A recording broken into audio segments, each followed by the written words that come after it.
आप लोग कैसे हैं? स्वस्थ हैं? स्वस्थ ही हों। आप सभी लोगों का स्वागत है एसएस गुरु एकेडमी पर। जैसा कि आपको पता है, हम फैक्टों की सीरीज पढ़ा रहे हैं, उसी सीरीज को और आगे बढ़ाते हैं। तो आज का जो फैक्ट है वो हमारा संबंधित है किससे? पंप से, जिससे हवा भरते हैं उससे संबंधित है। तो क्या है, जो पंप है वो गांव देहातों में ज्यादा चलती है, सिटी में चलती है बहुत कम, इसलिए सिटी के लोग कुछ थोड़ा कम जानते होंगे क्योंकि वो इससे हवा भरते नहीं है, और गांव के लोग पंप से ही ज्यादा यूज करते हैं। ठीक, तो क्या है, आज पढ़ेंगे पंप के बारे में। तो पंप है वो पंप गर्म क्यों हो जाती है? गर्म क्यों हो जाती है ये भी तो है, जब हम करते हैं तो पंप गर्म हो जाती है। क्यों हो जाती है उसका कारण जानेंगे, तो पहले ही देखते हैं। तो पंप क्यों गर्म हो जाती है, तो आपने ये देखा होगा जो पंप है वो इस प्रकार से बनी होती है। ठीक, यहां पर क्या लगा होता है? एक बॉल लगा होता है। ठीक है, एक बॉल लगा होता है, मैंने ऐसे ही बना दी है। ठीक, एक बॉल लगा होता है। जब हम उसे चलाते हैं तो क्या होता है, ऊपर नीचे करते हैं। तो ये जो बॉल है वो क्या है, इन सतहों से, यहाँ पर जो सतह होंगी इनसे टच करते हुए ही चलता है। यानी कहने का मतलब क्या है, घर्षण होता है, रगड़ता है उस भाग पर। तो जब हम देखो यहां से क्या कर रहे हैं, इसे कार्य दे रहे हैं। कहने का मतलब क्या है, हम इस पर अपना कार्य कर रहे हैं, क्योंकि हम दबा रहे हैं, ऊपर उठा रहे हैं, तो हम कार्य कर रहे हैं। तो ये जो हम कार्य कर रहे हैं, ऊर्जा दे रहे हैं, वो कहां पर, ये ऊर्जा जो हमने दी है तो वो यहाँ पर आके कार्य करने पर यहाँ पर वो ऊर्जा आ रही है, और ये ऊर्जा इस पर क्या है, घर्षण से उत्पन्न हो रही है। यहाँ कार्य कर रहे हैं, ये रगड़ने के कारण क्या है, ये वाली ऊर्जा यहाँ पर आके घर्षण में लुप्त हो रही है, यानी कहने का मतलब उसमें परिवर्तित हो रही है।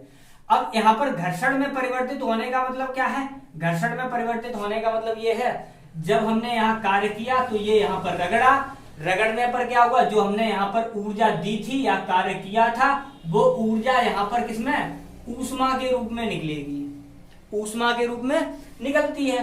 तो जब ये ऊष्मा उत्पन्न होगी, ऊष्मा का मतलब क्या है, ताप। सीधी सी बात क्या है, ऊष्मा का मतलब ताप। जब ताप आ गया तो यहाँ पर जो हमारे बैरल लगा होता है, पंप का बाहरी सतह होती है, वो क्या हो जाती है, गर्म हो जाती है। इसीलिए पंप होती है वो गर्म होती है। ये तो पंप गर्म हो गई। अब आपने ये भी देखा होगा, जब जो साइकिल के ट्यूब में, साइकिल के ट्यूब में क्या हो, हवा अगर हम एक साथ निकालें, एकदम बॉल्व को निकाल रहे हैं, बॉल्व को निकालने पर जो हवा निकले उस पर आप उंगली लगा के देखना, तो वो हवा है वो कैसी, ठंडी महसूस होती है। यानी ठंडी महसूस क्या, ठंडी लगती है। क्यों लगती है, उसका कारण क्या है, तो देखो, जब ट्यूब में हवा भरी होती है, हवा भरी हुई है, ठीक, तो वो क्या है, उसके अंदर ही घूम रही है, जितनी भी हवा है उसके अंदर है। अब क्या है, जैसे ही हमने क्या किया, बॉल्व को निकाला, बॉल्व को क्या कर दिया, हटा दिया। जब बॉल्व को हटा दिया जाएगा, निकाल दिया जाएगा साइकिल के ट्यूब से, तो वहां पर एकदम ऊर्जा निकलती है, वो सॉरी क्या निकलती है, एकदम हवा निकलती है। ठीक है, एकदम हवा निकलती है। अब एकदम हवा निकलती है तो पहली बात तो ये है, ये होता है रुद्धोष्म प्रक्रम। ठीक है, रुद्धोष्म प्रक्रम क्या होता है, इसमें क्या होता है, रुद्धोष्म प्रक्रम में ना तो ऊर्जा आदान प्रदान नहीं होता है, ऊर्जा का आदान प्रदान नहीं होता है, ये ऐसा होता है। अब देखो यहाँ पर हवा एकदम निकलेगी तो हवा बाहर के वातावरण में फैलने के लिए हवा स्वयं काम करेगी। हवा है ये स्वयं काम करेगी।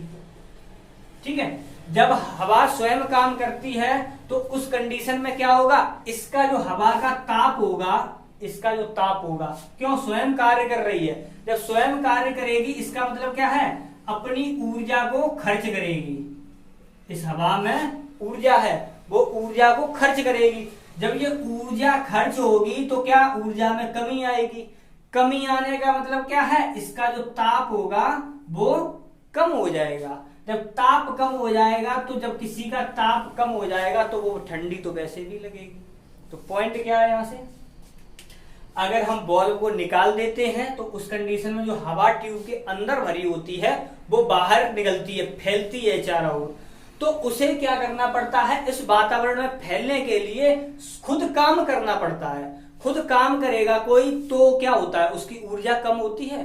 कोई भी व्यक्ति हो, ठीक है, व्यक्ति से ले लो, तो वो क्या है, जब ऊर्जा कम होगी तो ऊर्जा कम होने का मतलब क्या है, उसका ताप कम होगा। ताप कम होगा तो उस कंडीशन में क्या होता है, जो ये हवा निकल रही है, उंगली लगाओगे, कुछ भी लगाओगे तो वहां पर क्या है, ठंडक महसूस होगी।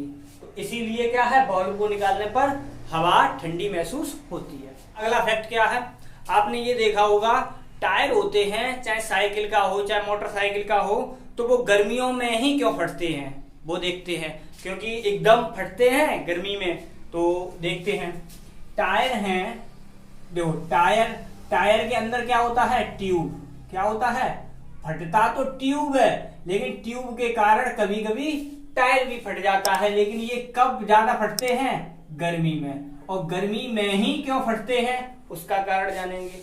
तो क्या है, आपने ये देखा है, गर्मी होती है तो गर्मी का मतलब क्या है, ताप है वो हो गया ज्यादा, ताप ज्यादा हो गया, ठीक है, सूर्य की किरणों से पड़ने वाला, जो ये ताप ज्यादा हो जाता है।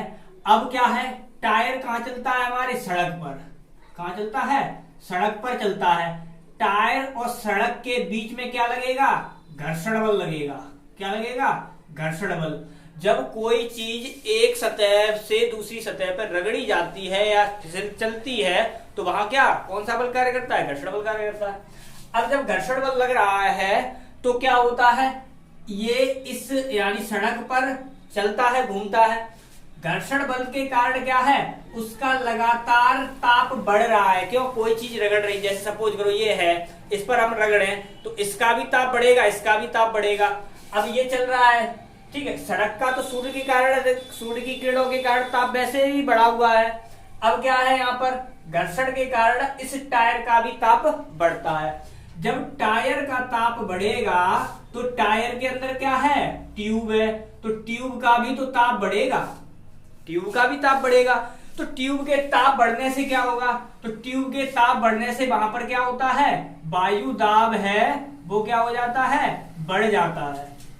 वायु दाब बढ़ जाता है, क्यों, ट्यूब के अंदर क्या भरा है, वायु तो बढ़ा, तो वायु भरी होने से क्या है, वहां का दाब बढ़ गया, क्योंकि P ये प्रोपोर्शनल होता है T। कहने का मतलब ताप बढ़ेगा तो दाब बढ़ेगा। अब क्या हुआ, यहां से वायु दाब बढ़ गया। अब ट्यूब के अंदर जो हवा भरी हुई है वो फैलेगी। जब फैलेगी तो उसे तो कहीं ना कहीं जगह, मतलब फैलने के लिए जगह चाहिए, तो क्या होता है, फिर वो और ज्यादा फैलता है। जहां पर टायर कमजोर होगा, जहां पर टायर कमजोर होगा वहीं पर ये ट्यूब होता है वो फट जाता है। ट्यूब है वहीं फट जाएगा, क्यों, क्योंकि यहां पर ये कमजोर है टायर कमजोर होने पर वहीं पे ट्यूब बाहर की तरफ निकलेगा, बाहर की तरफ निकलेगा, वैसे ही वहां पर क्या हो जाता है, ब्लास्ट हो जाता है, फट सीना आवाज आती है, ठीक है, तो फट जाता है। इसीलिए क्या होता है, ट्यूब फट जाता है। अगर सपोज करो टायर तुम्हारा नया है, टायर नया है, तो ट्यूब हाल फिलहाल में नहीं फैलने दे, कहने पर टायर, ये जो वायु दाब है इस ट्यूब के अंदर ज्यादा है, तो टायर जब तक झेल पाएगा, कहने का मतलब जब तक सहन कर पाएगा तब तक तो सहन करेगा ही। और ज्यादा जब बढ़ जाता है ताप, यानी वायु दाब ज्यादा बढ़ जाएगा, तो क्या होगा, नया टायर भी फट जाता है। क्यों, क्योंकि भाई वायु दाब तो दाब है, चाहे कहीं भी हो, कोई भी चीज हो, उसे तो निकलना ही है, तो जो वायु दाब है वो निकलती है, इसलिए ये टायर है वो फट जाता है। अब क्या है, जैसे ही वहां पर, ठीक है, टायर ट्यूब फटा, अगर तुम वहां पर भी हाथ लगा के देखोगे तो वहां पर एकदम हवा निकलेगी, ट्यूब की एकदम हवा निकलती है, तो वहां पर भी वो हवा होगी वो ठंडी लगेगी। कैसी लगेगी, ठंडी लगेगी। क्यों, इसका कारण हम बॉल वाले में बता चुके हैं। बिल्कुल वही टोटल काम है, प्रसार होगा, प्रसार के लिए हवा खुद काम करेगी, खुद की एनर्जी कम होगी, खुद का ताप कम हो जाएगा, ताप कम हो जाएगा तो क्या होगा, वो ठंडक महसूस करेगी। तो इस प्रकार से क्या है, जो गर्मियों में होते हैं टायर और ट्यूब गर्मियों में ही फटते हैं, सर्दियों में नहीं फटते हैं। रीजन क्या है, क्योंकि ताप के बढ़ने पर क्या होता है, घर्षण ज्यादा, रबड़ है वो मुलायम हो जाती है। हाँ, इससे संबंधित एक और क्या है, आपने ये भी देखा होगा, गर्मियों में अगर कोई ब्रेक लगाता है तो टायर है वो घिसता जाता है। क्यों, क्योंकि इसके बीच में, सड़क और टायर के बीच में घर्षण बल तो लग ही रहा है, लेकिन टेम्परेचर कैसा है, ज्यादा है। टेम्परेचर ज्यादा होने के कारण क्या है, जो टायर की रबड़ होती है वो मुलायम हो जाती है, ब्रेक लगाओगे तो टायर घिस जल्दी जाएगा, ये भी ध्यान रखना। ठीक है, तो अगर वीडियो आपको पसंद आया हो तो वीडियो को लाइक करें, चैनल पर नए आए हो तो चैनल को सब्सक्राइब करें और अपने दोस्तों के साथ शेयर करें। बाय।